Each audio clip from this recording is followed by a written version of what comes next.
Bienvenue à nouveau.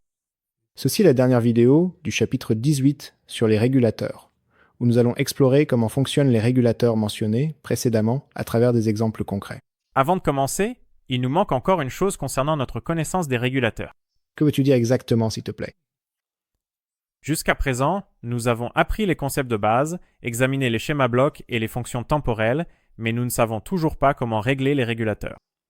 L'ajustement précis d'un régulateur se fait par une analyse mathématique rigoureuse, qui consiste à modéliser le procédé puis à analyser en détail ce modèle.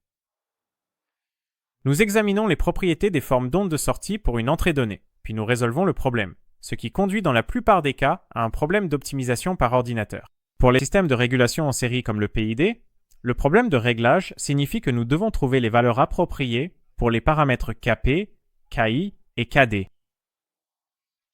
Il existe 3 méthodes pour déterminer les paramètres d'un régulateur. Cela peut se faire de manière heuristique, où l'on recherche les bons paramètres par essai et erreur. Dans le réglage basé sur le modèle, les paramètres sont calculés précisément en fonction des spécifications données du système. Cela conduit généralement à la résolution d'une équation non linéaire dans le cas général. Dans le troisième cas, nous réglons les paramètres en utilisant des connaissances préalables basées sur des relations et des règles empiriques, ce que l'on appelle le réglage basé sur des règles. Les règles empiriques ne sont applicables que dans les cas où le procédé peut tolérer d'être à la limite de l'auto-oscillation ou lorsque l'auto-oscillation et la rétroaction positive générée accidentellement lors du réglage peuvent provoquer des erreurs dans le système. Une règle de réglage possible est la méthode de Ziegler-Nichols. Celle-ci ne nécessite aucun appareil mathématique complexe. Il s'agit d'une série d'étapes simples qui sont les suivantes. Ki et Kd doivent être à 0, et augmentons Kp par petites étapes jusqu'à ce que le système soit à la limite de la stabilité. En d'autres termes, il oscille continuellement de façon sinusoïdale. La valeur de Kp obtenue est appelée le gain critique de boucle. En résumé, Kp critique. Ensuite, nous devons mesurer la période de l'onde sinusoïdale d'amplitude constante. Notez T, c'est A, dire la période critique. En fonction des paramètres obtenus, nous pouvons maintenant régler nos régulateurs. Pour cela, nous vous présentons un tableau qui vous aidera à régler facilement les valeurs. Pour le régulateur P, Kp est pris égal à 0, 45 fois Kp critique. Pour le régulateur PI, nous faisons de même et nous obtenons le paramètre Ki comme l'inverse de 0, 85 fois T critique. Pour le régulateur PD, Kp est égal à 0, 8 fois Kp critique. Kd correspond à un huitième de T critique. Cette valeur reste inchangée pour le régulateur PID, tandis que Ki est égal à 1 sur 0, 5T critique et Kp à 0, 6 fois Kp critique. Nous pensons qu'il est important de préciser que, par exemple, les boucles de régulation des centrales nucléaires ne sont pas réglées selon cette méthode, pour des raisons évidentes. Mais cette méthode est un excellent moyen de régler le régime d'un moteur fixe. Après avoir examiné le contexte théorique et l'histoire de l'ingénierie du contrôle, penchons-nous sur les ambitions actuelles et futures de ce domaine. Pour explorer le système solaire, il est essentiel que nos vaisseaux spatiaux puissent atterrir à la surface d'une planète afin d'y amener les bonnes personnes et les instruments scientifiques nécessaires. Ce problème était déjà connu dans les années 1960, lorsque la NASA préparait l'alunissage. En 2009, une étude a été publiée montrant que les ingénieurs, lors de la planification de l'atterrissage, imaginaient un atterrissage dans une ellipse tracée sur la planète, où le vaisseau spatial a 99% de chances d'atterrir.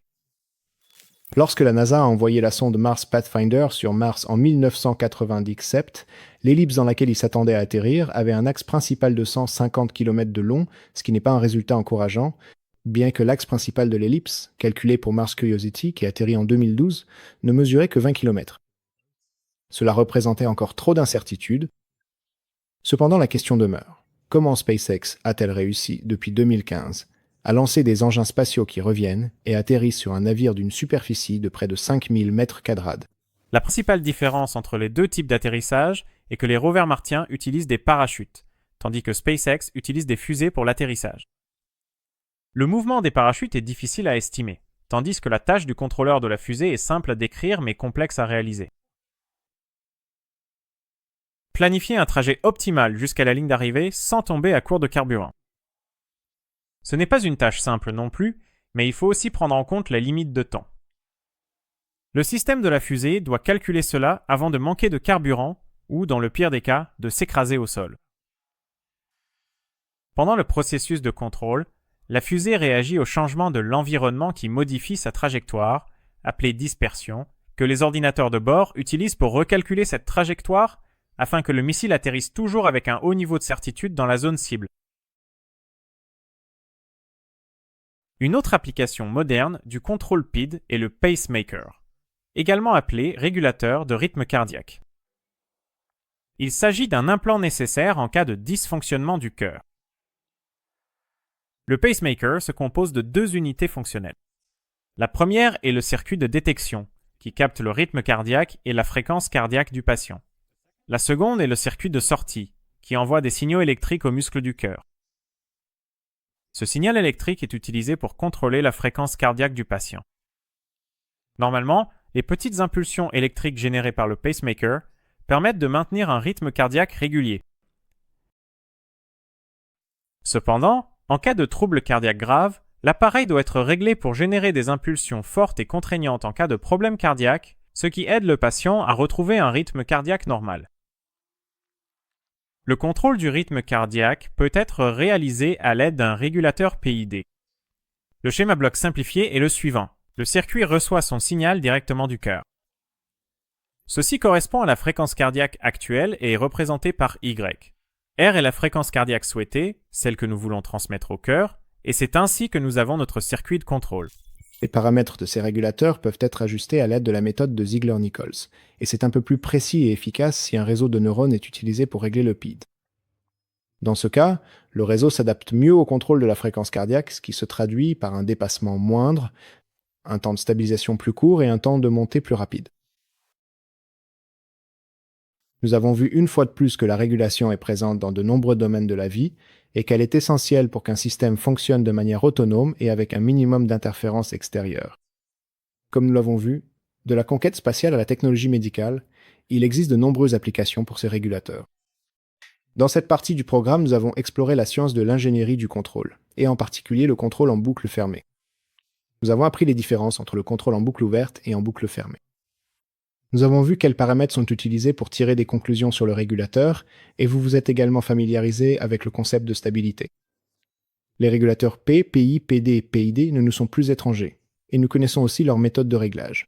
Dans le prochain chapitre, le chapitre 19, nous aborderons la mise en œuvre pratique d'un régulateur P et PI en nous appuyant sur les connaissances théoriques que nous avons acquises. Nous espérons que les informations fournies dans ce chapitre vous ont été utiles et qu'elles constitueront un guide conceptuel précieux pour vos études futures. Merci pour votre attention jusqu'à présent et nous vous encourageons à rester attentifs pour les prochaines leçons. Si vous souhaitez savoir quand les nouveaux épisodes seront publiés, suivez-nous sur Facebook, où nous partageons les dernières actualités. Ce chapitre du programme, ainsi que les autres, est disponible au format PDF sur Crystal Clear Electronics 2, E. Au revoir. Salut!